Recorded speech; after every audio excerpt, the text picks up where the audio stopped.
Welcome to the Dawg Chug.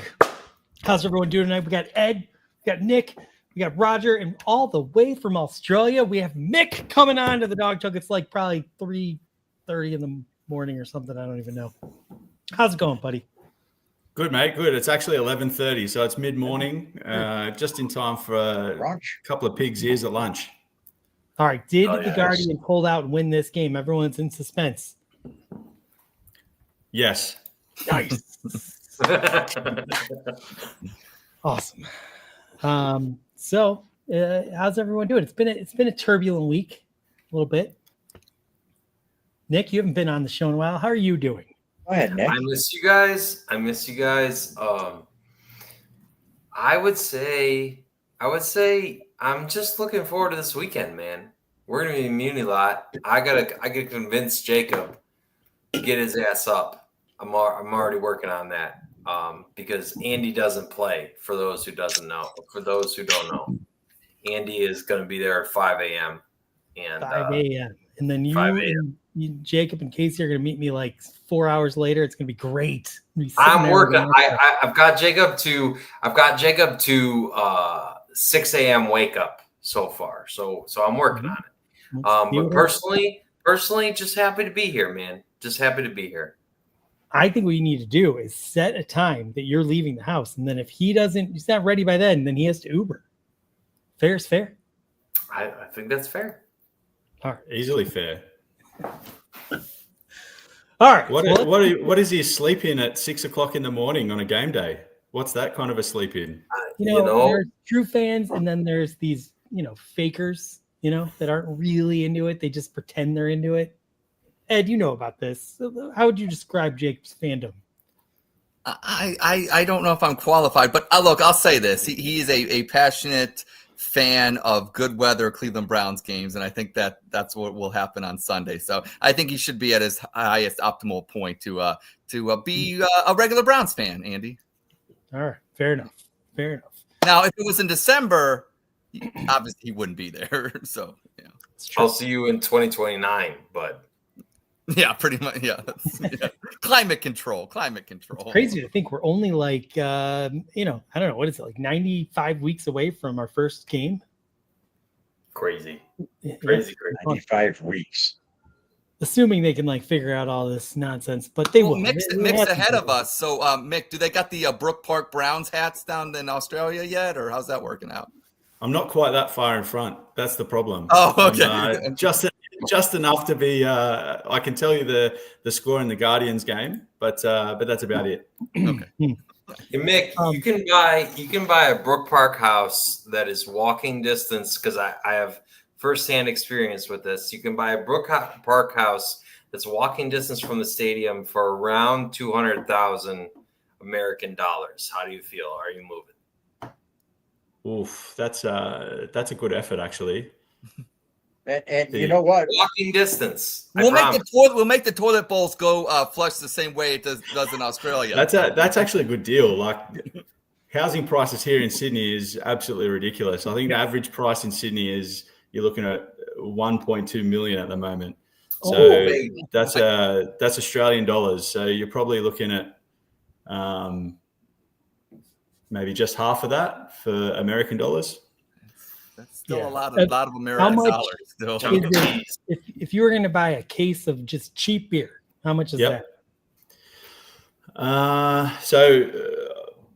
This Heineken case was probably $55. Ooh, oh my gosh! 55 American? That Joe Biden is president of Australia. Yeah, so it's about $55 for a case, or $50 for a case is probably standard. If you're looking for your boutique brewery beers, or you're probably looking at $80 a case. That's very sobering. That's very sobering. 30 of these is $22. Wow. That's probably about $40 for us. Yeah.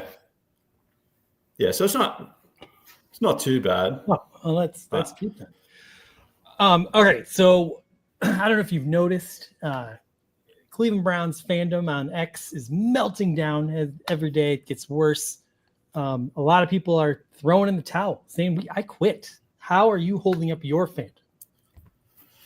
Well, here down in Oz, you can change a lot of things. You can change your wife, you can change your political views, but you just can't change a sporting team. So you stick with it. You're there all the way through the thick and thin. Complain about it all you like, but we're still here on a Monday morning. Time of misery. We're going to be this Monday coming up, 3:00 in the morning. I'll be watching the Browns and then having to go to work. And last weekend, I was ready to punch people. Many years from now, we'll be shitting in our diapers, and Kevin Smith will still be the head coach, saying he's got to put the work in. Oh man, there's been some fantastic taglines for Cleveland Browns coaches. I got to check the tape. We've got to be better. I've got to coach better. Oh, it's killing me at the moment. What are you going to do? Well, we still got to watch on Sundays. Yep. And we'll be watching. And there's a whole heap of guys around Australia that'll be up at 3:00 in the morning watching the game. We're all on a WhatsApp chat, chatting away. It's hard to get up at 3 a.m. I'm not going to lie when it's that bad. But yeah. I got to come down to Sydney one of these days. I would love to experience a Browns game down there. That sounds like a lot of fun. I'll even buy $65 beer. Hopefully next year they come down for the game that's in Melbourne, because there's going to be an NFL game in Melbourne next year. Cool. So that's awesome. I'll tell you what, Mick. I get up at 3 a.m. for work. That's my normal get up time, and I would much rather be drinking beer than coffee. The problem is that I can't get into work hungover, so actually probably still drunk. So it's 3 a.m. You're still drinking coffee. It's it's a struggle. It's a struggle, but we're all there. You guys are a bunch of pussies. You got to wake up before you go to work at 3 a.m. and start drinking. You just have a couple. You don't go too crazy. No one knows. Well, that's true. If the Browns do, what city? Sydney? Oh no, they're down in Melbourne. They're down in Melbourne next year. That's what I mean. If the Browns are the team that shows up and plays there, you can keep them. How about that? You can just keep them. They just stay down there. Roger. If they get the Browns down here, I'll tell you now, there'll be so many Browns fans that'll turn up to that game. There'll be so many. They'll be playing in the middle of the summertime. It'll be perfect. Don't need a dome or nothing. It'll be perfect. Man. But we got apparently down here, the NFL's given us the Rams is our area team that's supposed to be So we have Ram stuff all around, and every now and then the Rams will put some stuff on for they had a game at the end of last year that they put on a watch party, and they flew people out and things like that. Mick, the Rams actually started in Cleveland. The Rams have actually started in Cleveland, so let's go with that. But nobody I know follows the Rams. I don't know how many people I know the NFL followers, but nobody follows the Rams. And every time they shoot out, this is who Australia gets as the area team. Everyone's like, why? Just give us the Browns, please. Give us the Browns. I agree. All right. Well, we have a great show tonight. We're going to kick it off with a little bit of fun. So, Ed, I'm going to turn it to you. That's right. This is Ed in Columbus with your Dawg Chug. Breaking news. Cincinnati will be without their franchise quarterback, as Turf Toe Joe will be out at least 3 months and could miss the entire season. Sorry, Cincy. The only bowl you're going to see is a toilet bowl after eating that shit on a plate from Skyline. Baker Mayfield says that he has hit rock bottom and that finding Jesus is why he's having success now. I can't understand why it couldn't have been in Cleveland, where they speak of God and Jesus every game. God damn it, Jesus Christ, fuck me, Lord, and that's only in the first quarter. And finally, the Browns will be hosting the Packers on Sunday, and after Green Bay wins, Browns players will exchange jerseys and take pictures smiling, saying, cheese, this shit's embarrassing. And this is Ed in Columbus with your Dawg Chug. Breaking news. Wow. Well done, Edward. Well done. Was there any consideration of putting the breaking news that Jimmy Kimmel got fired today as part of it? I want to unite people tonight, Andy, so I was going to leave that one out. That's a thing? Yeah. Yep. Wow. Yeah. He gone. Yeah, he's Well, we done. beat him. We beat him, That's it. Andy. We beat him. We're on that. He's not. So Right. Dawg Chug um, has outlasted Jimmy Kimmel. ABC is actively considering putting the Dawg Chug on at 11 o'clock. Hey, Wow. hey, you think we can do the girls on trampoline bit now? Since he's gone, we can steal that. Put that on Dawg Chug. That was, it's a shame that the guy that came up with that got to the point where he went, and now he's gone. That's a shame. One time, Lana was on a trampoline. It was so funny because when she got to like her peak, she was as tall as like a normal sized You can female. see her forehead. Oh, okay. What about some top 10 action? You got any of that? Oh, yeah. Let's go back to back tonight. Okay. So these are the top 10 things I hope for on Sundays to avoid watching Browns games. Top 10 things I hope for on Sundays to avoid watching Browns games. Number 10, to be kidnapped. Number 9, temporary Helen Keller. No sight, no sound for 3 hours. Number 8, a home invasion. So they stole every TV and streaming device. And if that don't work, number 7, internet and cable not working. Number 6, Jehovah Witnesses at my door. Now that's divine intervention. Number 5, a global pandemic. Number 4, for them to move again. Maybe to Australia. Number 3, intense games of Jenga. Very, very intense games of Jenga.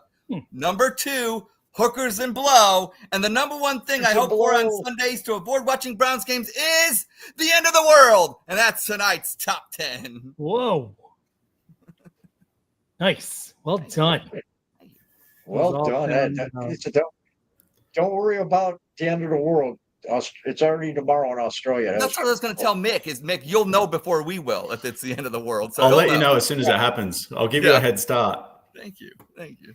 Yeah, shoot me a text. It doesn't even make sense because if the world ended, you'd die, and then we wouldn't be able to get the message. In the wave, like if it was like a big meteor hitting the earth and then there was a destruction wave that went from there, I'd be able to give you a quick heads up before it hit me. Andy, the world's flat, so it'll just wave over. The world's flat, so it'll just, it's fine. By the way, breaking news. Breaking news. Ramirez just knocked 2 RBIs in 4-0. Haha. Take that, Roger.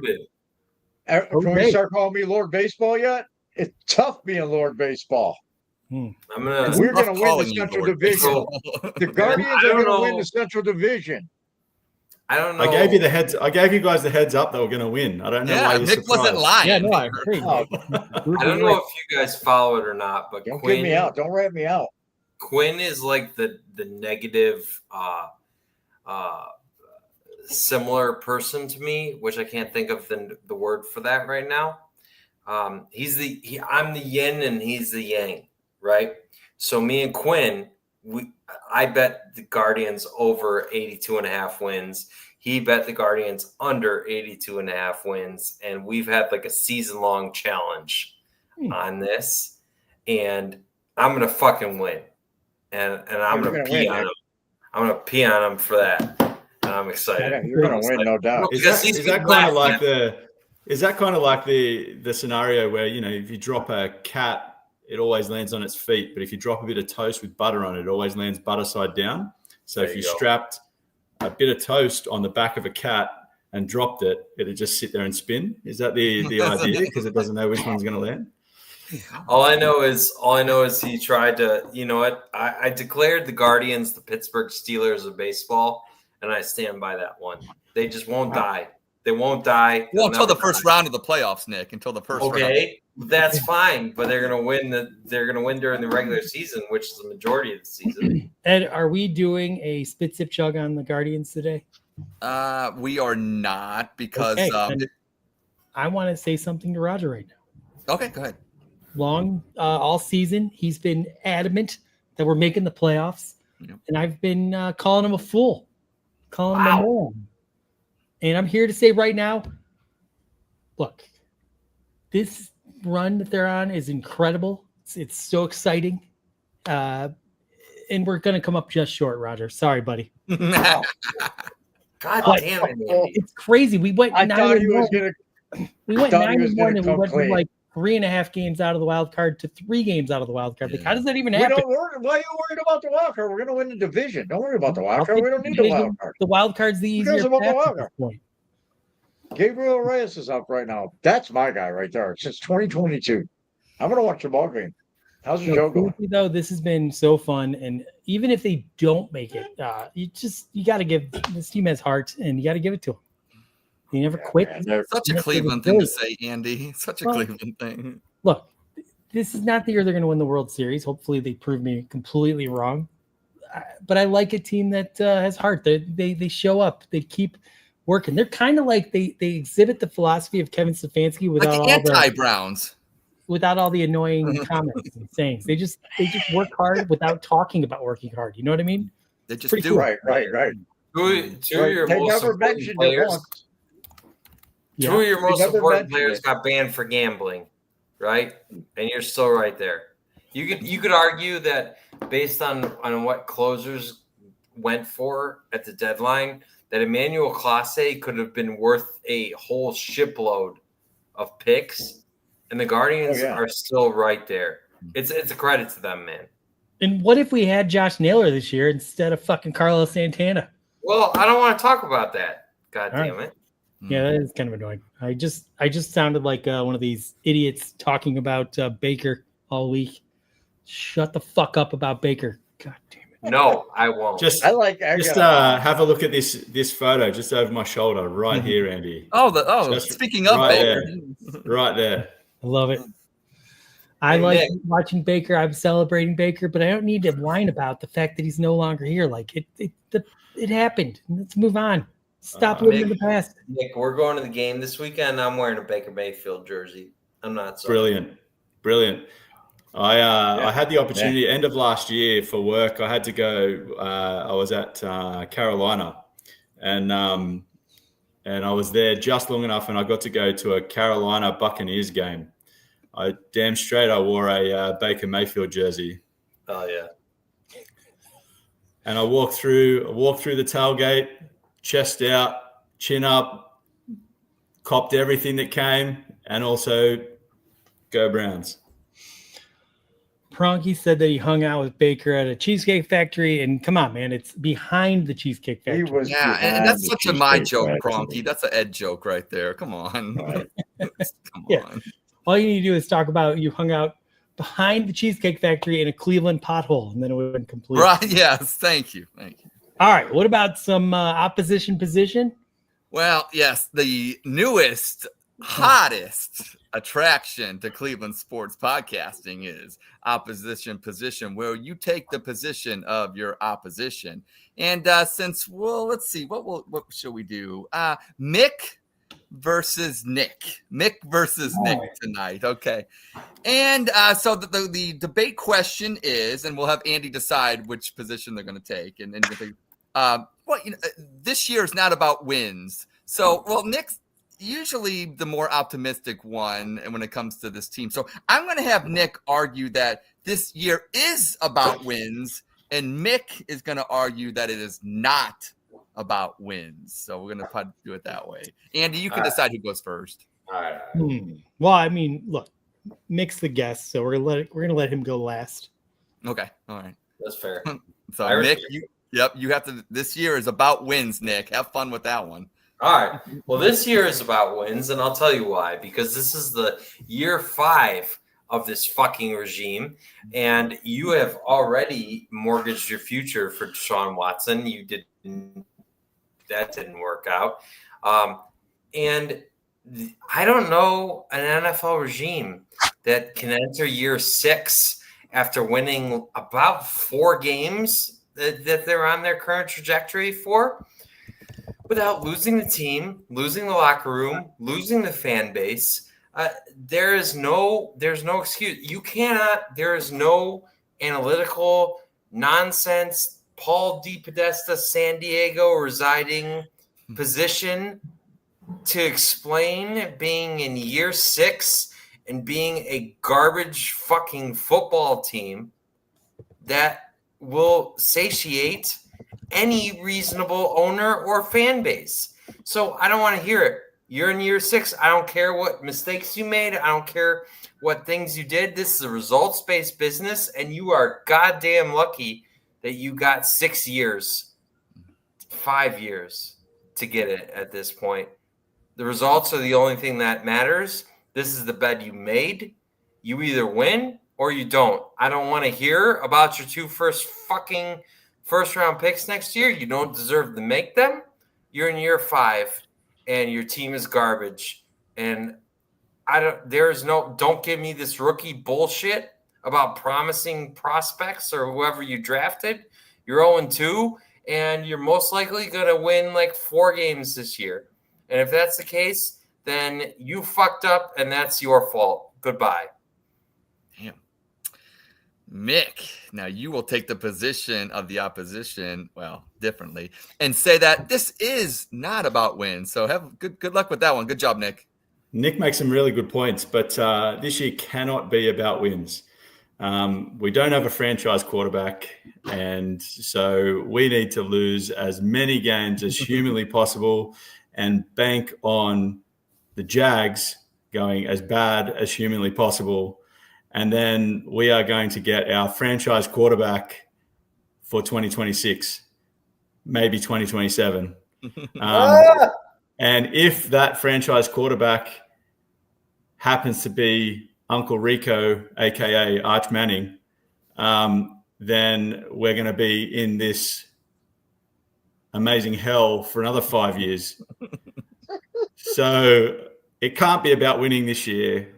We need to be making our veterans who are about to age out look as good as possible, and then offload as many of them as possible for as many picks possible, wipe the slate clean, and start all over again with someone who is going to take the reins at quarterback and lead the team and build around from there. So this year cannot be about wins. If we're winning games, we're actually counter to what we need to do, and we're not going to be able to get that quarterback next year.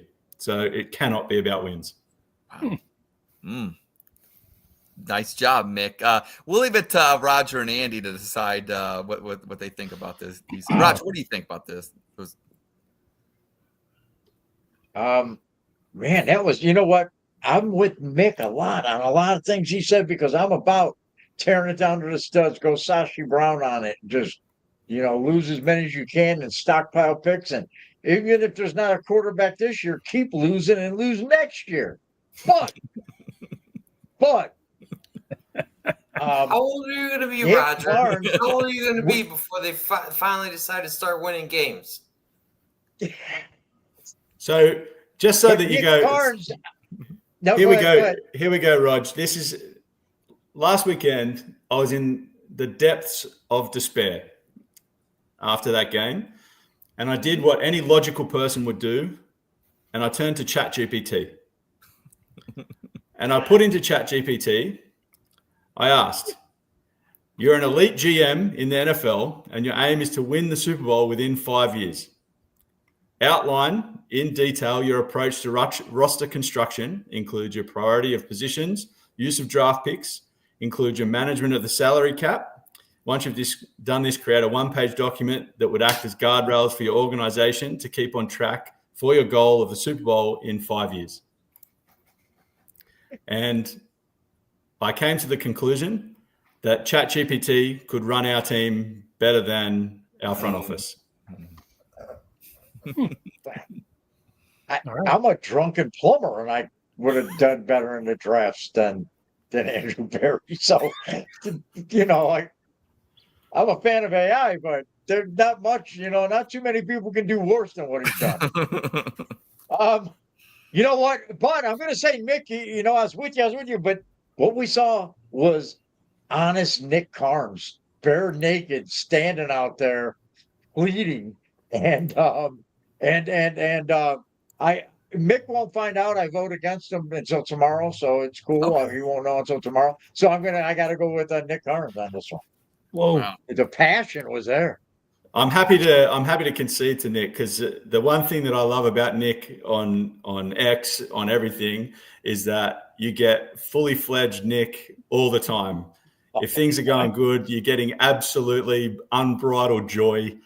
When things are going bad, you are getting the raw truth about how they need to rip the whole team out, front office, everything. It's what I love about following Nick and spending a bit of time with Nick over the last few years. So yeah, unreal. Wow. I love it. He's the Avril Lavigne of the Browns. I love you saying that. I unfortunately muted Nick long ago, so I don't even see what he says. But I did hear what he said here, and it was a very passionate, fiery speech, Nick. That was wonderful. And Mick, it's like just because these guys get us to the promised land of losing, so we're in position to draft a quarterback, that doesn't mean we have to keep trotting them out there. We could actually hire an improvement if that's what we need to do. So I kind of found Nick's argument a little more compelling. But Nick said Kevin Stefanski's going on year 5, but this is actually year 6 that he's been here. So I fact checked you. Worse. You were wrong. So I'm gonna go.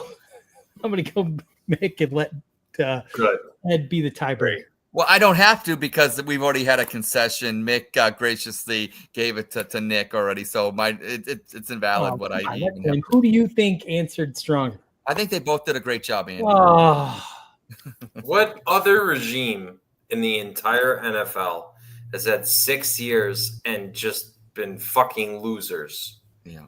Look, I like what Mick said. I think Mick's right when it comes to what we need to do and lose. I don't want to lose because tuning in on Sunday, it's hard to say I want to lose because you want to win the game when you're watching it. But ChatGPT and Mick is right. But watching Nick just go full out, like the shit needs to stop and holding people accountable, something that the Cleveland media sometimes doesn't do, is refreshing. So I have to give it to Nick on that. I hate watching the shit out of Jaguars.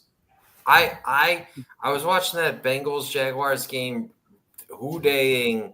Yeah. You know what I'm saying? Yeah. But like the way the Browns are right now, man, it's just you can't be in year 6 and be in this state. You can't. The hard bit is it's hard to see the light at the end of the tunnel. That's the hard bit. Right. Like it's this doom and gloom.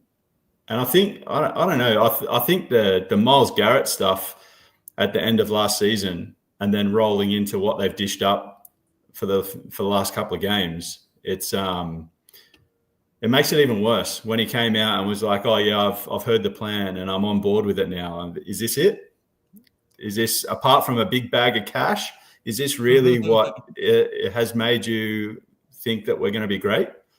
And I think I also saw, I can't remember who posted, but I saw an X a couple of days ago. Someone had all of where we ranked in turnovers and things like that over the last 3 years.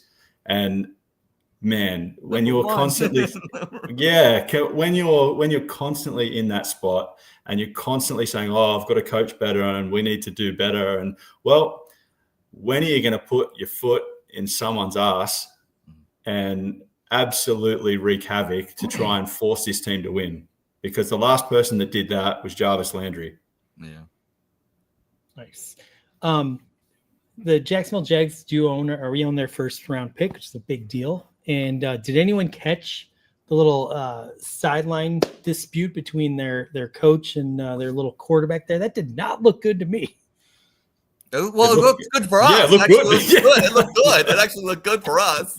Yeah. I think that guy is very talented, but there is just something. He is not wired to lead a football team. And oh my God, the disrespect he showed his coach. And they're 2 weeks into the season. That is not a good sign for if you're a Jags fan. So yeah, I'm very happy that we own their pick. It also makes it's not a good sign for a Browns fan, to be honest, because like I see Trevor Lawrence, he was without doubt coming out of college an absolute slam dunk franchise quarterback that was going to take their team to the promised land, and he has been bang on average, very bad for the whole time. Yeah. And you can blame Urban Meyer all you like, but he has been average. He's been with what, three different coaches now, and it's kind of this. You're seeing the same thing every time. So yeah, that's the problem. We don't know. The guy we get might just, look. But here's the thing. I really loved Baker coming out. I love that we drafted him. The shenanigans got a little intense. I know everyone's sitting here going back in revisionist history, but I was here. I remember on this show, people were hating Baker. There's a lot of people in Cleveland that wanted to move on from that guy. Piece of shit, can't win, never going to be good enough. But what am I trying to say here? Just the simple fact that you just don't know. Hopefully we got the bad luck out of the way, and the next guy we come in is going to be he's going to be like Dylan Gabriel, work ethic, but taller. Andy, can I say, I think I know where you're going with it. And Baker went through a lot of coaches too, coaching changes, and a lot of different this and that, where Trevor Lawrence kind of stayed in one place, but also he had Urban Meyer drafted him. He was gone by week 10. So he had an interim coach after that, just like Baker. Lost Hugh Jackson the year he was drafted, had an interim coach after that. So it's kind of parallel things, but Baker just rose to the top. You know what I mean? And that's the difference between him and Trevor Lawrence with his pretty hair and his, laid back lifestyle. You don't have the fucking balls to do it. Baker's got the balls. That's the difference. Let's be That's honest. the difference. Baker just plays in the worst division in football, and that's where he can excel. Good for him. I like watching Andy, Baker. you made a point, Andy, which is kind of downplaying how people are kind of bringing up Baker, and you're kind of poo-pooing it like they shouldn't be doing that. But people, Cleveland, you have every right to be mad about the whole Baker thing, because the people that said Baker wasn't good enough for Cleveland, they're still here. That's the reason why I think people are so adamant, Andy. But the point was, they all wanted him gone while he was here. So not all. There were a lot of Baker Bros. There were a lot of Baker Bros. Still. Yeah, and they were all talked like they were a cult, and they were shunned, and they're these mutants, and they didn't know football. And now, I wanted Baker here. I wanted Baker to stay here. I thought, like everything else, a big major injury, and you're carrying on with a big injury. Everybody knows. Big injury, they're going to go the next year. The injury's still playing up. The year after that's when they're going to come good again. Funnily enough, that's what we're seeing with Baker. I wanted him to stay here. I've got mates who are close in with some Texans guys, and they were all laughing when that trade happened. They were laughing because at training for the Texans, Deshaun was absolutely cooked in their training sessions before we got him. And about everything else that's coming along with that guy. And then to do that, you absolutely hamstrung this. And people sit there and go, at the time, it was the right decision. Could you have got the right Deshaun, blah, blah, blah. But if you know that he's cooked and you've spent 3 first-round picks and all of those monies, I'm sorry, but there's problems there. And, yeah, it's right. He might not have improved, but he would have been fighting the culture too, because I think there's an issue in terms of the culture within the Browns. I think there's no one that takes accountability. I think Myles Garrett is without doubt, the best player on the team. He's the best defensive player, possibly the best player outside of a quarterback in the league. But we all know that, when you're speeding too fast and you roll your car, and then a couple of years later, you're doing the same thing again, just going way too fast. Also, OTAs, I get it. He can turn up, not turn up, do whatever he wants to do. But in a season of turmoil where you're like, I believe in this plan and I believe in, everything that we're doing, and I've just taken a bag of cash because I believe it. Big bang. Why are we not turning up to OTAs to be the leader in the room? I don't know. There's just a culture issue that to me reeks, and I can smell it from half a world away. Andy, to your point, I agree that Baker plays in about the worst division he could play in, which is, ideal for him, right? I get that. But you look at the AFC North right now, and you say, Baker beat Joe Burrow. Baker could beat the Steelers. I don't think the Steelers are some unbeatable entity. I get Lamar Jackson is like a one-of-one type quarterback, but you're looking at being a wild card team competing for the division if Baker Mayfield's in Cleveland. And that's where I'm at, man. And I understand that's not like the sexy, we're Super Bowl contenders. We're like this top 3 team every year. I get that. But what the reality of what you're looking at beyond him, because quarterback play is so scarce, is like a 3-4 win football team, man. And I just don't, I can't, I get why they traded for Deshaun. I get it. But you think about all those picks and all that money that they could have saved, you could have built a damn good football team. And I think that's just where I'm at right now. Yeah, no, There's two things. Oh my God, we got to get moving. But let's hear your two things, Ron. Well, number one, I think that nobody said that division was so bad when Tom Brady's winning Super Bowls over there in that division. So nobody was ripping on it then. And then second, I think Baker Mayfield not only improved, he excelled when he was here in Cleveland when Odell Beckham Jr. was not around. And that's a fucking fact. He came in, he won 7 fucking games. Soon as Odell's around, now, you know who really suffered? You know whose career was destroyed by Odell Beckham? Jarvis Landry. Jarvis Landry never fucking played football again once his best friend started playing football with him. And took down not only the Cleveland Browns, but Jarvis Landry's fucking career and Baker Mayfield here. If Baker Mayfield was fucking incredible here whenever fucking Odell Beckham wasn't around. I don't want to hear the bullshit that, oh, he needed to mature. He needed this. He would have been just fucking fine here. He had Odell Beckham pouting in the locker room, undermining him every fucking turn, buying these young kids off with fucking headphones and tennis shoes, and every one of them wore number 13 in high school because they wanted to be that piece of shit who got famous off of one fucking catch in a game they fucking lost and didn't even make the playoffs. The dude's the most overrated fucking player to ever play football, Odell Beckham. By the time he got here, he was a wide receiver too. Baker Mayfield would still be here. We would be way better fucking team, way better talent, like Nick said, because we'd have picks, draft picks. If Odell Beckham Jr. trade was the fucking trade that destroyed this franchise and everything that Sashi Brown and John Dorsey started. And then Deshaun Watson was just a fucking after effect of that collapse that happened with Odell Beckham. He's the one that took down everything. All right. Point well made. I don't think anybody's disagreeing with you, Roger. That was excellently, passionately said. And that's why we love you. Thank you. Now, I'm wearing a Mayfield jersey Sunday. no one's wearing a muted me, Odell didn't Beckham jersey, that's for sure. And if they, Nick, I'll if do it with you, Nick. anyone wearing a Beckham jersey, let's fight them. All right. Ed, let's move it along to our big game, and I think maybe should we do two? Can you Yeah, we'll pick do two. We'll do two. All right. Spit, Sip, Chug, a game with so much claim and fame, and yes, I did give it its name.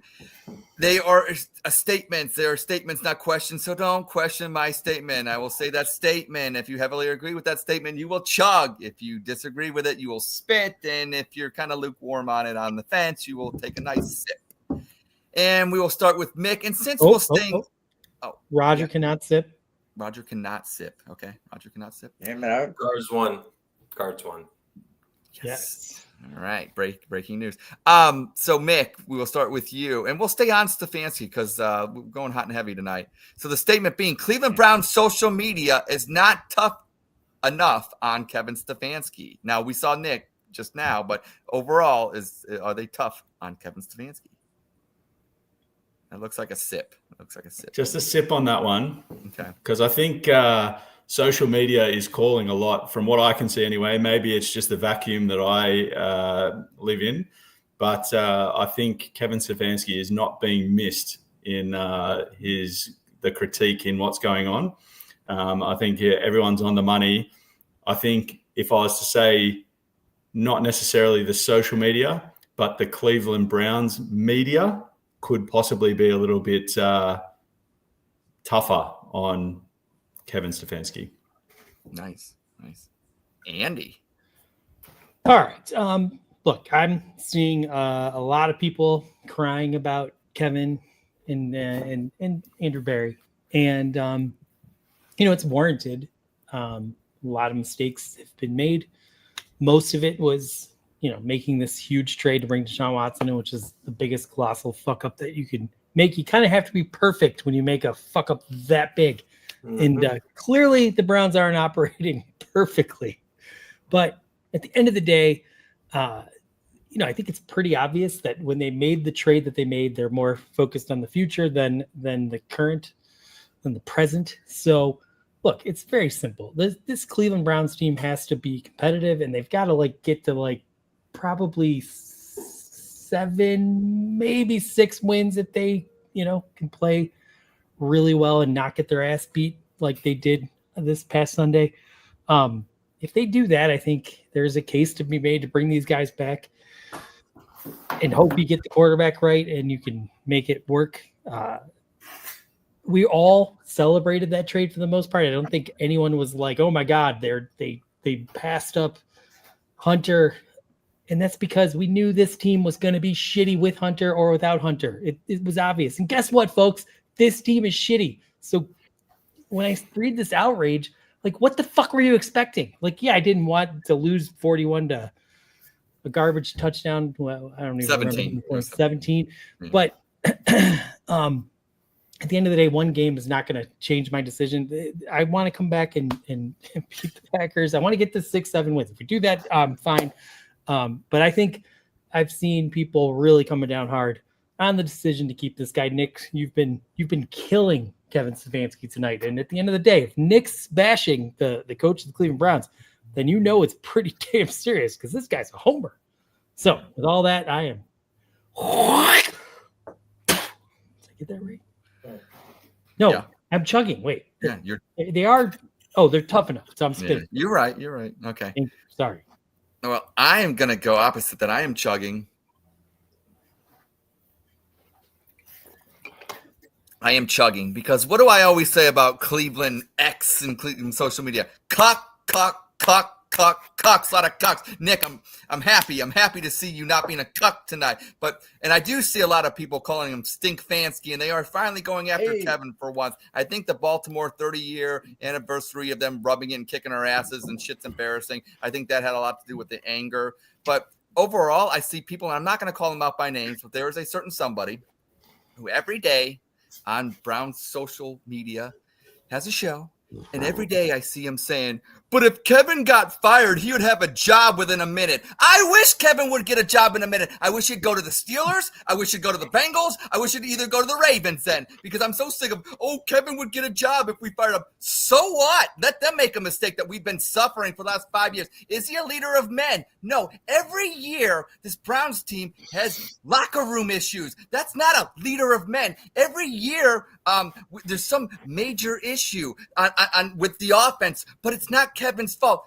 Isn't he the one that calls the plays? I mean, he didn't call them last year, but he calls the plays 90% of the time of his tenure here. So there's always an excuse for him. But if he had a franchise quarterback, but if he had this, he's averaged 13 points a game.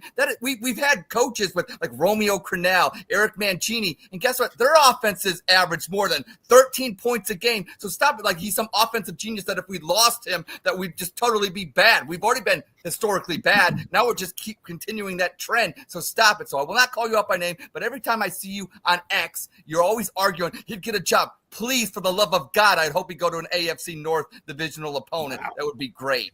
Nick. Now, really quick, I just want to push back a little bit. Yeah. If Kevin Stefanski goes to another team and they win the Super Bowl, everyone on fucking Browns Twitter is going to be like, how'd you let this guy leave? It's an offensive coordinator. It's an offensive coordinator. He will not be a great head coach. I'm sorry. But if he becomes a head coach and wins, that's what's going to happen. I'm telling you. No. You'll be on here trying to convince me that you supported Kevin Stefanski. No, look, I said look. He's 40 and 46 now. His record is almost getting as bad as Bill Belichick's record was. I think it's time to this Kevin Stefanski genius boy. He's not the guy in LA for the Rams. He's not Matt McVay or whatever his name is. You know what I'm saying? Why would you use Bill Belichick to make your argument? Because everybody in Cleveland's he has this great record. Not anymore. When he had the quarterback, he was what quarterback? No, there's always an issue with Kevin Stefanski. It was, okay, he had quarterback Baker Mayfield. He couldn't even get along with him. He had the quarterback. Is he so dumb to not realize he has the quarterback? If he's such a genius, not only do geniuses run good offenses, but they realize what personnel is actually like good for the NFL. And I'm sorry, but he wins with these bad quarterbacks, but he doesn't win consistently. What's his record in the playoffs again? 1-2. And the one win that he had or whatever, he wasn't even fucking there. Yeah. Nick. Completely irrelevant. Nick. No. I'm simply going to sip because, well, I'll tell you why. Slowly but surely, I've seen, and I listened to 92.3 this morning. I think Ken Carmen and Anthony Lima are really the pulse of Browns fandom and Browns football.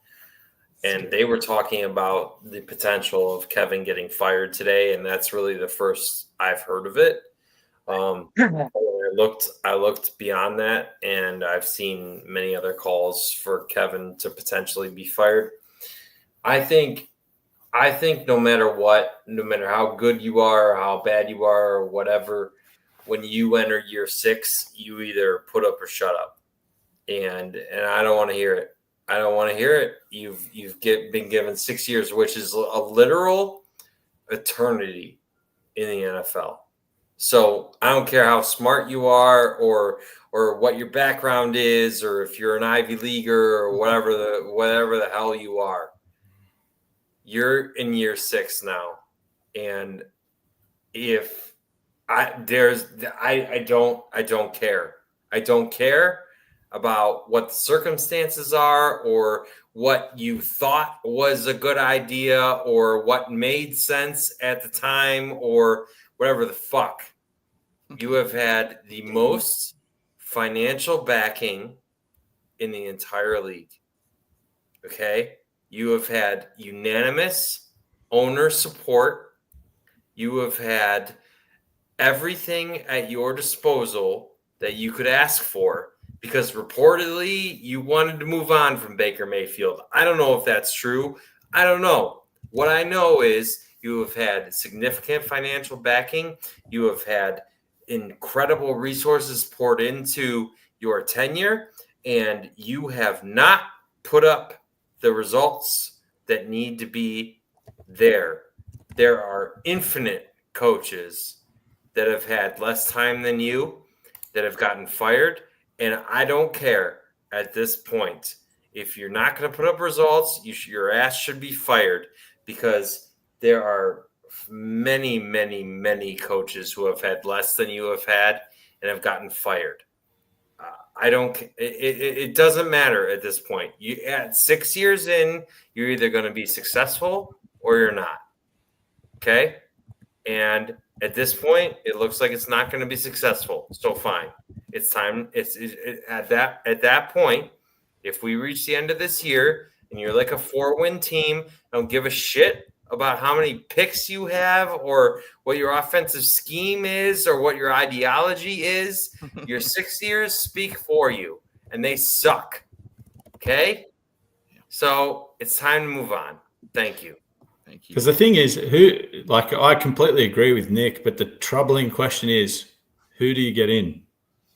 Well, Don't know. and But Nick, sorry. I can't believe we let Vrabel walk out of the room. Yeah. Are you saying he Yeah. should be fired like immediately, or you're going to let the season play out? No. I'll let the season finish itself. You So are you're whatever making your record a is. declarative statement, though, that it's time for him to go. Like, if this shit continues, it's time for him to go is what I would like to hear, because maybe he rebounds. Sure. The No. schedule Give him is going to get a little softer. And if Give this him the defense season. continues to do what they do, don't forget, the Ravens, I think, are going to be in the Super Bowl this year. Like, they're phenomenal. They make teams that have flaws look really, really bad. So I know it's really frustrating, but if we come out and, kick ass against Detroit or Minnesota, two teams that haven't looked as, good as. Give him the year. Give him the year. Let him finish his tenure. And let that tenure speak for itself. And I still want to Whatever know it how is. they're I going just to want to win. publicly apologize. I said Ed's comment was irrelevant, and I shouldn't have done that. So Ed, I apologize. You said something that was funny, and it was wonderful. So I appreciate you, and I am the asshole. I'm drinking a little, so I hope you can accept my apology. Before we get to I will cover you being an asshole. Before we get to Rog, can I ask a question? Sure. Who in this world thinks that De Podesta is actually doing anything? None of us. Nobody here Yeah. thinks that. I don't think there's a Browns fan alive that justifies his existence. Because I'll be honest, if I could have his job, that would be amazing. You could have his job. Because You're about I'm just getting as far paid as far heaps away of money. Hey, He's in LA. I'm in Australia. Hey, distance is distance. Yeah. I could he be comes De in once a Podesta. week, though. That's a long flight. Are you prepared to make that flight once a week? Once a month, maybe. Don't forget, but he is getting paid millions. Paid a lot of money, Yeah. so I'd So, make that. Like, Yeah. if you could quit your job and just come to Cleveland once a week and just like sit through a couple meetings and not do 'Cause anything. What year did he come in? What's that? What year did he come in? He came in 2015 after he came in first before Sashi. He was hired when they fired Ray Farmer and they fired Patton and all those guys. He Because came a in strategy- with Sashi Brown. A strategy The Harvard guy that's been boys. in charge for 10 years for the Browns. I don't think any head coach is going to win. You can make a bunch of good moves. Like, I am not denying that maybe Mike Hall looks good, maybe Quinshon Judkins looks good, Carson Schwessinger, whatever. But at the end of the day, you are what your record says you are. And so the bad at this point outweighs the good. So to Andy's point, let's let this year play out and let's see what they finish as. But as it currently stands, the bad outweighs the good. And that's the brass tacks of the situation. And that's why you were sipping on that. Yeah. That's why you're sipping. Roger, what are you doing? Man, I wish I could sit because I see people calling him, Stink Fansky. People. You know who he is? He's Marvin Lewis. He's Romeo Cornell. He can just get by a couple seasons to make you think he might win, and then he'll be 4-12, 4-13, and then get you back 10 and close to get you excited again, and then. I mean, I think that's what that's his ceiling is. He's just going to keep going mediocre. Yeah, I don't think they're tough enough on him. There's a lot of people that make excuses for him still. I think that they're just here because nobody else will take these jobs as long as Deshaun Watson's around. I think they're here as long as Deshaun Watson's here, both of them. So, I mean, on that note, I'm something spitting. I said last year is that, it didn't really make sense to bring in second-rate right? Why? coaches and GMs last year because this team was cratered. Like, add some capital, tank, whatever you got to do so that we can go into an offseason where suddenly this job looks very, very impressive. I mean, look at this draft class. To be able to come in and own this draft class and be able to draft another wave of talented players, I mean, that might be exactly what ownership is considering. And again, I'm going to let it play out. Well, you're exactly what you're saying. I'm sorry, Andy. I'm sorry. Somebody's on the radio saying today that, because they, traded the pick in the draft and they're kind of getting a mulligan this year and they're not in any danger. And I sent out a tweet how bad, how much that news sucked on a Wednesday. It's horrible news. We all want them all fired, I think. No, Roger, listen. That theory sounds good. Okay. We're 2 weeks in right now. You get to week 14 of like a 2-win football team.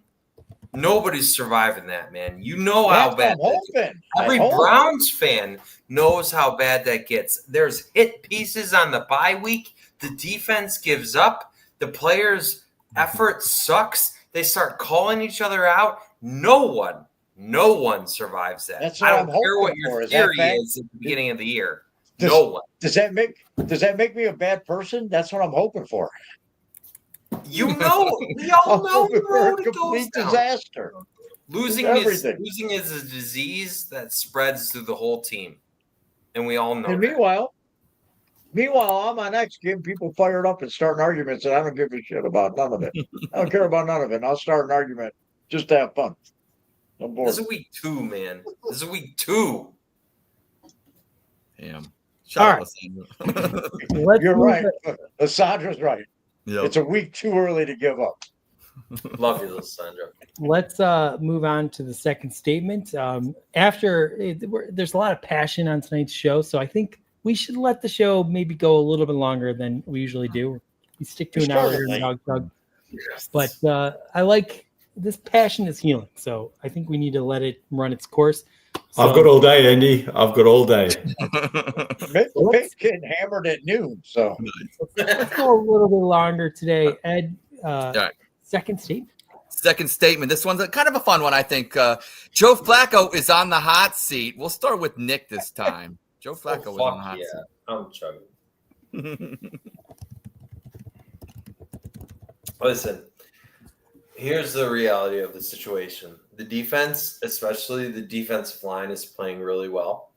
The offense is not. The special teams are not. You need at least 2 of 3 to be a semi-successful team. And Joe looks like he's moving in cement. And I think that's the biggest problem with the offense right now is because Kevin Stefanski, especially with Baker, because Baker's not as tall, has always moved the pocket, has always used misdirection. And Joe cannot do that right now, which I never saw coming. I was a huge advocate of Joe Flacco coming back. And in 2023, he still had those movement skills. Against Baltimore, he could not move. He could not move. There were so many times that there were opportunities there and he just can't move. I'm not saying it's all his fault, but what I'm saying is he is not helping the situation currently. And that is a massive problem. So yes, I think especially as you if you stare down the barrel of 0-3, right? You're just saying to yourself, we need to see these young quarterbacks we have because we need to decide if we're going to take a quarterback next year, right? Because at 0-3, statistically, you're not making the playoffs, right? Your whole we're going to be good or whatever is out the window. So if you lose Sunday, you're looking at the future. And so, yes, Joe Flacco's on the hot seat because you need to see Dylan Gabriel. You need to see Shedeur Sanders. You need to decide what you're going to do with these first-round picks. And thank God Trevor Lawrence and Liam Cohen are yelling at each other on the sideline. That was you have no idea. My friends looked at me like I was an insane person. I was hooping and hollering and all of that as the Bengals came back against the Jaguars. It was poetry in motion. Thank God. I don't think the Jaguars are going to win a lot of games this year.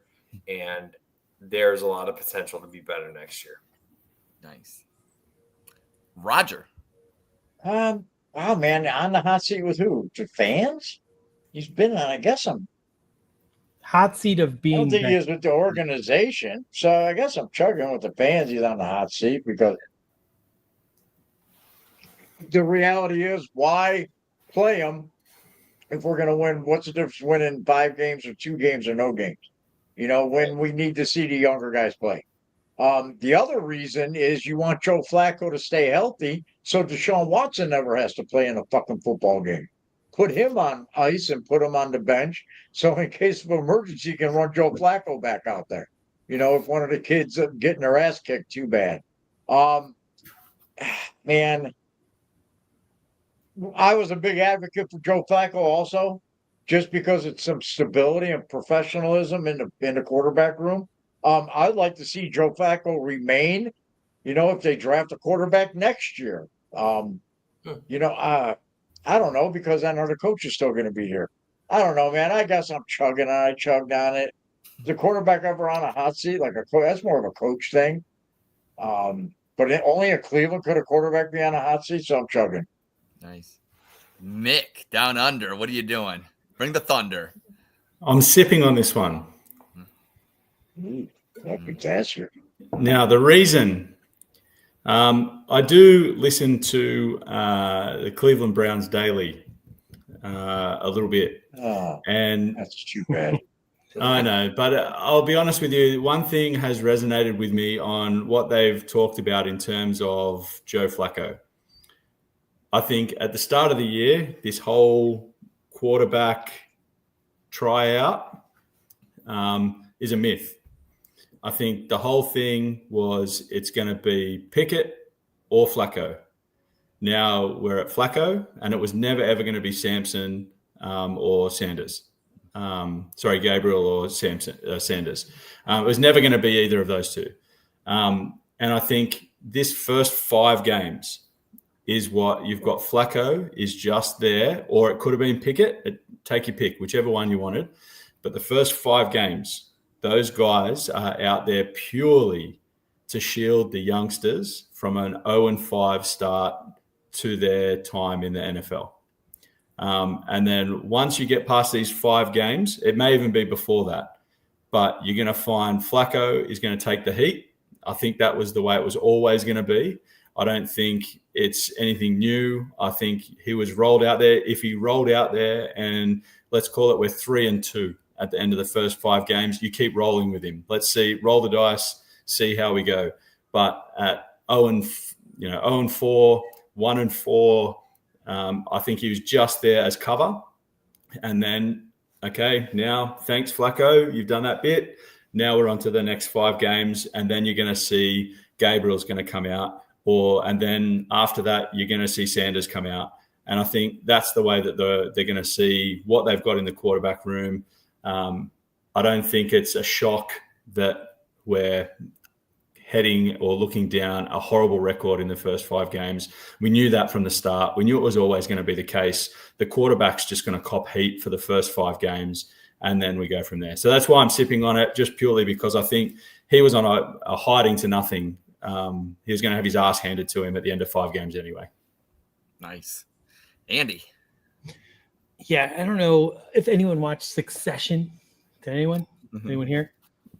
There's like a famous scene at the end of that show. Now I don't want to spoiler, so I can't really even talk about this. But there was a character that was so annoying and kind of lame. And at the end of this show, he's sort of I don't want to spoil it, but there was a conversation where the guy that was like pulling the levers that was like powerful, he said, I'm gonna give you the promotion because I'm going to be pissing so many people off with what I'm doing. You're just going to be my shield. Like, you're just going to be taking all the heat, and you're really good at taking heat, and everyone's going to hate you, but you're going to get rich beyond your years, beyond your beliefs. And I kind of think that's the Browns' approach with Joe Flacco. I mean, Mick, I think we're on the same page here. Like, we're playing some of the best defenses in the NFL through weeks 2 through 5. Right? Yeah. There's no, remember what happened when DTR got out there with the Ravens when they just said, hey, you're going to play, buddy, 5 minutes for the game. That was not a good situation. I was there. It was very awful. It was pretty miserable, actually.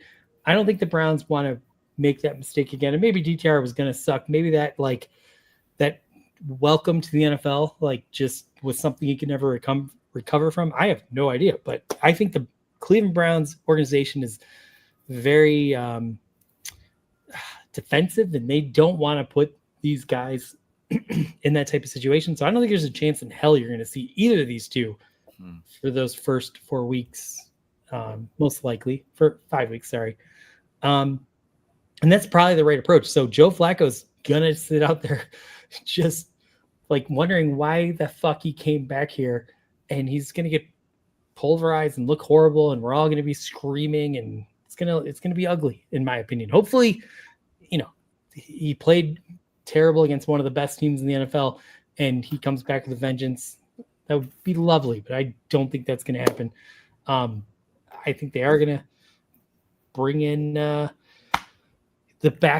future backup of the Cleveland Browns, Dylan Gabriel, who is going to prove that he's not starter material. And then at some point, they're going to probably go back to Deshaun because that's going to be fun. And then at some point, they'll give Sanders. And at the end of the day, Sanders might be a great NFL pro, but he probably isn't going to show that in year 1 based on how lost he looked in that preseason game. We'll see. We'll let it all play out. I'm going to be hopeful. But, yeah, I am absolutely – let's see. Is he on the hot seat? As far as the Cleveland Browns are concerned, I don't think they give a shit. So they're going to let him play for the next 3 weeks, and we're just going to have to live with the results. Probably going to be as ugly as we all imagined it was going to be when we saw the schedule. It's very interesting to think what this team would be with the defense that they have if we had this cookie cutter cakewalk for the first 6 weeks, because I think our defense is good enough that they could have just won games on turnovers and, getting the ball in short field position and Flacco getting the job done. And then we'd have all this confidence and optimism. The fans would be buying in. It could be so different, but that's not the situation that, it's not the hand we were dealt. Also, I do want to point this out. I know Flacco looks old and he looks slow, but I think part of Flacco's ability is when he just rips it. Like he's put into a situation when you're brought off the couch to just say, come on in here and see what you can do. And nobody cares if you turn the ball over because, the season's fucked unless you could save it. And he's just throwing dimes, and it was awesome to experience that 2022 season. Now I feel like he's being groomed and he's being told he can't lose the game and he can't, I think like he seems to be thinking too much. And I kind of hope we get to see a Joe Flacco where they just take the gloves off and let it rip. If we see that, maybe there's a chance, but at the end of the day, it's probably just going to continue to be horrible. Yep. So I'm spitting. Well, I'm going to chug because I think his seat has always been hot. Like, I think it comes down to how, you guys keep saying the first 5 games. And so I'm not even going to argue that. Okay, the seat has always been hot. We always knew his ass was going to be too old and it's not going to be worthy of him playing because what's the point? Winning meaningless games, to Mick's point, doesn't help us long term. And we need to see what these rookies can do because we have quarterbacks that we need to evaluate and probably draft early on in the first round next year. So my thing is this. So I'm not even going to waste my time. I'm chugging on this. So my point is this.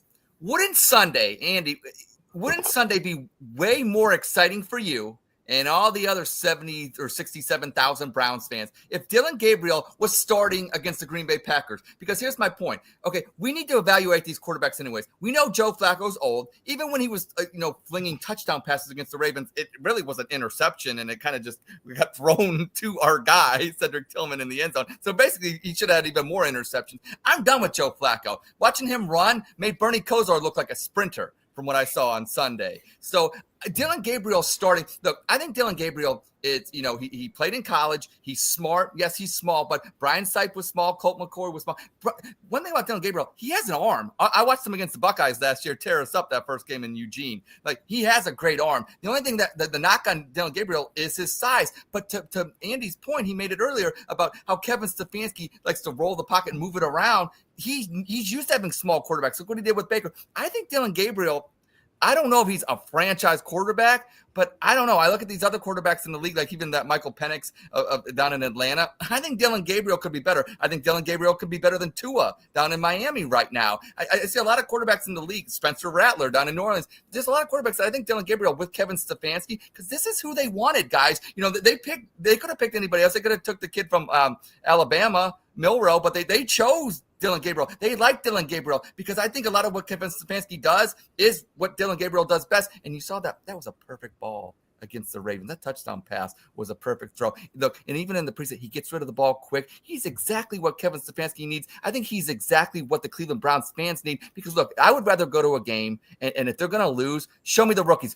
Show me Quinshon Judkins. Show me Dylan Sampson. Show me Dillon Gabriel. Show me the rookie linebacker. Show me these young guys. I would rather lose with a young core and have hope and have fun than go out and lose with Joe Flacco, old Joe Flacco, because that's exactly what they're going to do on Sunday, lose with old Joe Flacco, and everybody would rather have Dillon Gabriel.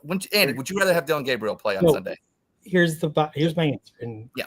I'm sorry that I'm making this a little more nuanced, but of course I would be more excited to go to the game if he was starting. However, I'm balancing that with the fact that I want Gabriel to have a successful introduction to his NFL career. He did. He had a touchdown in Baltimore. I understand that, but starting a game, I want him. Like, Baltimore had all their backups in at that point, and obviously they didn't care. So that was impressive, and I'm glad that he did that. But I want him to start a game that he's in a position to, to play well. He plays for the Browns, Andy. There's no perfect situation. I understand that, but I'm saying if we're playing against a fantastic defense, it might not be the right week, especially our tackle situation right now. It's a little unclear. These guys are healthy, especially Conklin, I guess. Jones was just. But he's a lefty, so the right tackle actually matters more. So at the end of the day, look, I would love it if they bring him in, and if they think he's ready, bring him in. Yeah. But if they think I respect the idea that is this the right week to bring him in, and if that's the case, I think it is. then wait, because at the end of the day, what happens if they bring him in week 6? So play New England, Miami. Yeah, something like that. Yeah. If they bring him in for a stretch of games and he rips off like 3 or 4 wins, how fucking incredible is that can be as a Browns fan? And I'm not saying this to be like, we have to solely focus on his development, because that's pretty lame and weak sauce. And I want him to be great. If he's going to be great, let's let him be great. But I also do want to make sure we're putting him in a position where he can be successful. And I'm not sure going up against the Green Bay Packers and the guy they just brought in is the right time. That's the best time. You're going to see him against the best. I want to see if he's the guy, Andy. Let's see if he's the guy. I kind of agree with Andy on that. Like, it's a rough start for him. I think, like, these young guys, there's a lot of, particularly he was drafted in the 3rd round. Yeah. 3rd round. Like, you're not bringing in someone that's been touted as a first rounder that is supposed to be starting straight away. This is someone that's a development prospect, like at best. And I think if we throw him in the frying pan and it doesn't go well, what's going to happen? He's a backup anyway. Andy says he's a career backup anyway. Yeah, but you're basically resigning him to being a backup at that point. Where you might see if he plays games week 6 through 10 and he's got a good record and it's exciting, everybody's okay, let's see what this guy's got. Let's go. There's a bit of confidence around him. You put him in now for the next 3 weeks, he could be 0-3 to start as a quarterback, and everybody's like, this guy sucks. Let's try Sanders. Like, at that point, I don't know if we're there. I think they love Gabriel. I think the reason why they got him is because he played in college forever. He's ready. I think he's ready, guys. I really do. Maybe that's just a difference of opinion. We can, but I don't argue with your point. I think there's yours is a safer approach. Mine is let's have fun on Sunday. Let's see what this kid can do against some real competition. All right, but I agree. Like, it's fun to watch him. Sorry, Andy, go. Let me ask you this question. So they bring in Dylan Gabriel, and he gets to start against the Green Bay Packers and then the Detroit Lions, and they get the Minnesota Vikings. Yep. And he just gets sacked the entire time and throws interceptions and is horrible. And we all say, okay, this guy sucks. Let's bring in Sanders week 6. Yeah, I don't want to do that. Sanders, I don't think is ready. So he's probably going to be shitty. And all of a sudden, we're going to be like week 9 coming back from the bye. We're like, what the fuck are we going to do at quarterback position? I just don't want to see Flacco. I don't want to waste my time. But then it doesn't matter who we bring out, because they're all going to be horrible in our book, and there's no one off the street we can bring. Watson. We got Deshaun Watson. Do you remember how? Nobody wants to see that. Oh, there's people that want to see Watson. There's people that want to see Watson. I know some spaces out there. Do you guys remember how bad this season that we had Deshaun Kaiser starting all those games was? That was one of the most unenjoyable seasons I've ever had watching the Cleveland Browns, because he was so overwhelmed, should not have been out there. Trotting him out there. And it was awful. I don't want to get in that situation. We're only, guys, 12% through the season. So anyone worrying, I want to see the rookies, we have abundance of time to see these rookies and probably 7 other guys you've never heard of. But we don't have abundance of time on this show tonight. Andy, could you read that comment right there? I can't believe how much I have agreed with Ed. Thank you, Steve. Steve, I'm sorry you're having a bad day and you lost all sense of reality, but sometimes I enjoy Ed too when he's not being irrelevant, so I appreciate that. All right. Let's jump to rapid fire. That's right. This is the hottest segment in all of Cleveland sports podcast right now. Rapid fire. Mick, and you're going on to rapid fire. You have 3 seconds to answer. I don't want any other things. So if you're thinking of saying something else, just fucking don't do it. Just answer the question. You ready? We're going from the USA down under. Let's go rapid fire. Should Dylan Gabriel be starting? No. Is Quinshon Judkins the real deal? Yes. Do the Browns treat Shador Sanders like a special needs kid? Yes. Will Myles Garrett get over 20 sacks this year? Yes. Does God hate the Browns? Maybe. Do you love cheese? Yes. Favorite city in Australia? Sydney. Is Foster's Australian for beer? No. Margot Robbie, hot or fucking hot? Fucking hot. Have you ever boxed a kangaroo? No, too scared. And finally, if the United States, South Africa, and Great Britain all went to war with one another, who are you rooting for? Is it wrong to say the mother country? No, it's not. And you are off rapid fire. Wow. Wow. When he paused, I'm like, he's not saying the United States. I know that. I knew that. I was like, Well, when you say we're still part of the Commonwealth down here. We're still hitched to the wagon of the King hey, of Mick, England. I always say this: the sun never sets on the British Empire. That's true. That's true. And by the way, if you haven't seen Margot Robbie's naked dress, you should Google that. It's pretty hot. Oh. Fucking hot, right? Fucking hot. Yeah, she's hot. pretty attractive. Yeah. All right.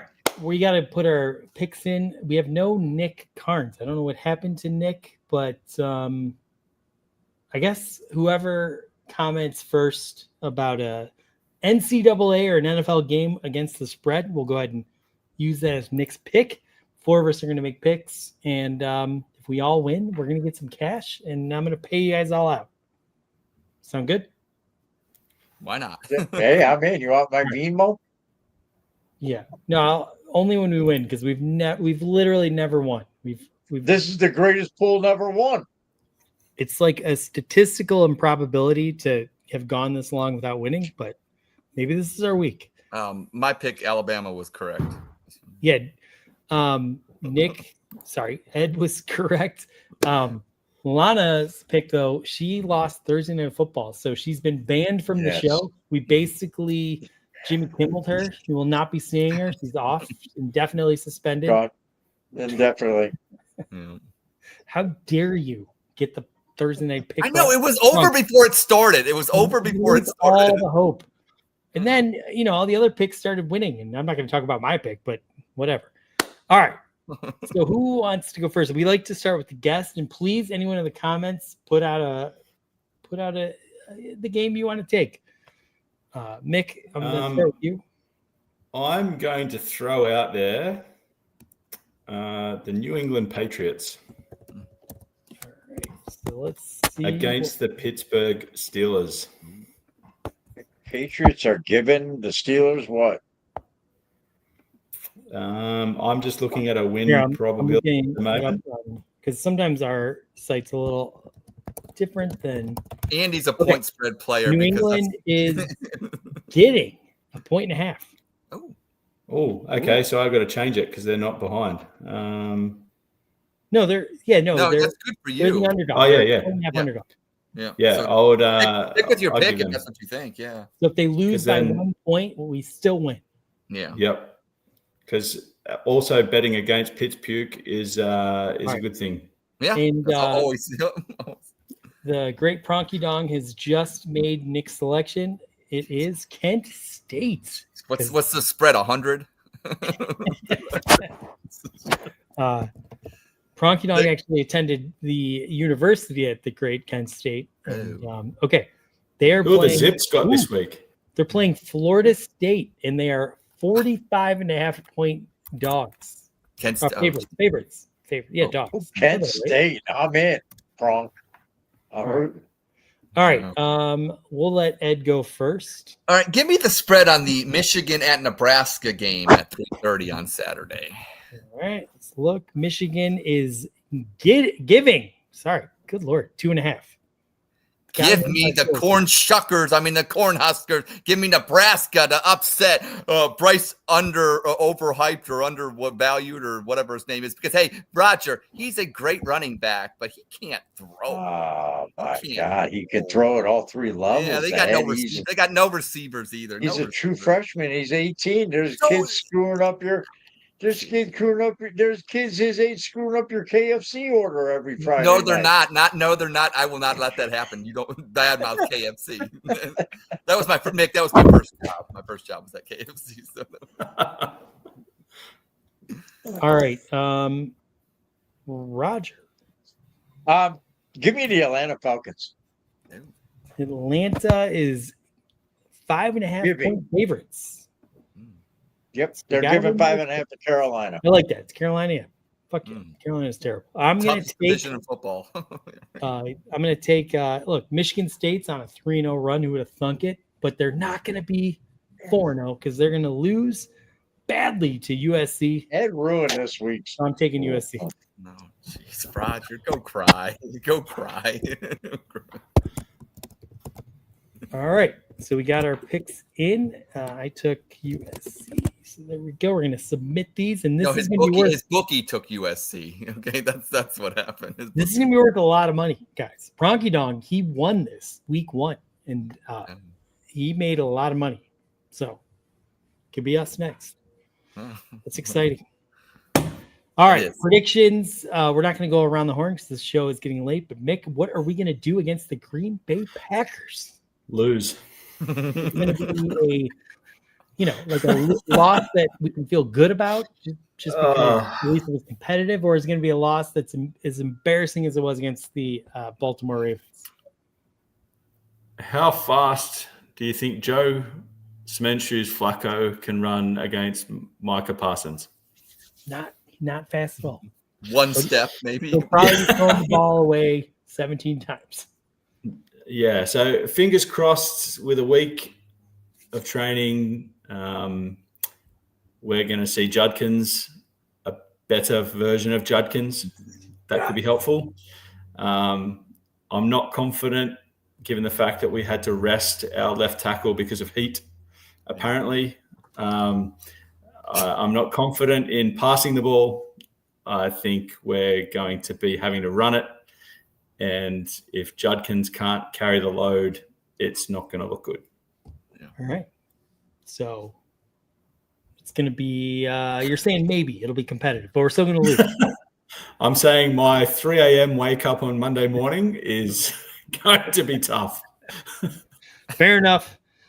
This has been an excellent extended episode of the Dawg Chug. And Roger, what do you want to he told me that this is safe to eat, the Vegemite that I bought. The expiration date on the back is November of 21. That's how long ago I bought this. When you is it best before or expired? I think that I don't know, but I'm not going to risk eating it because I'll show you. Here you go. Oh, this okay. Here we go. Works. Right, so you get a spoonful of it. And fine, delicious.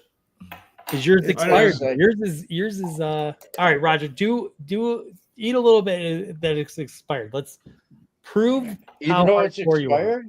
You spent time incarcerated, so you can do this. Yeah, this is actually gourmet food for him. Oh man, I love this stuff. All right, are you doing it? I'm doing it. I'm spitting. All